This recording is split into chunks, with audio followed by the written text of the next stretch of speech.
આજે મોટાભાગે લોકો એવું કહે છે એક્ઝામ્પલ કે સાહેબ ઓલા નતા ભણ્યા તો પણ સફળ થઈ ગયા, આ તો 3 ધોરણ ભણ્યા તો પણ સફળ થઈ ગયા, આ તો ફેલ હતા તો પણ સફળ થઈ ગયા. એક વાત સમજો દોસ્ત, આ ઉદાહરણ સાંભળીને વધારે મોટિવેટ થવા કરતા પ્રેક્ટિકલ રહેજો.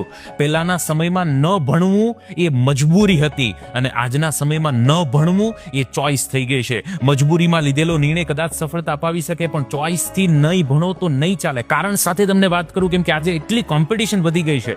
1988ની ઓલિમ્પિકમાં, 1988ની ઓલિમ્પિકમાં 100 મીટરની દોડમાં જે વ્યક્તિ પહેલો નંબર આવ્યો એટલે કે ગોલ્ડ મેડલ જે જીતો, 1988ની ઓલિમ્પિકમાં 100 મીટરમાં પહેલા નંબરે આવનાર વ્યક્તિનો સમય હતો 9.92 સેકન્ડ 1988માં. હમણાં જે ઓલિમ્પિક 2024ની અંદર 100 મીટરની ઓલિમ્પિકમાં જે વ્યક્તિ છેલ્લે આવ્યો, પહેલે ભૂલી જાઓ, છેલ્લે આવ્યો, એકદમ છેલ્લે, એની પાછળ કોઈ હતું જ નહીં, એણે 9.91 સેકન્ડમાં પૂરી કરી.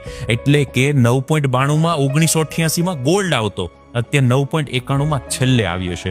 આ કોમ્પિટિશનમાં ટકવા માટે ભણવું પડશે, મહેનત કરવી પડશે, પરિણામ લાવવું પડશે. ન આવે પછીની વાત છે પણ પ્રયાસ તો કરવા પડશે. એટલે મગજમાંથી કાઢો કે નહીં ભણીએ તો પણ ચાલશે.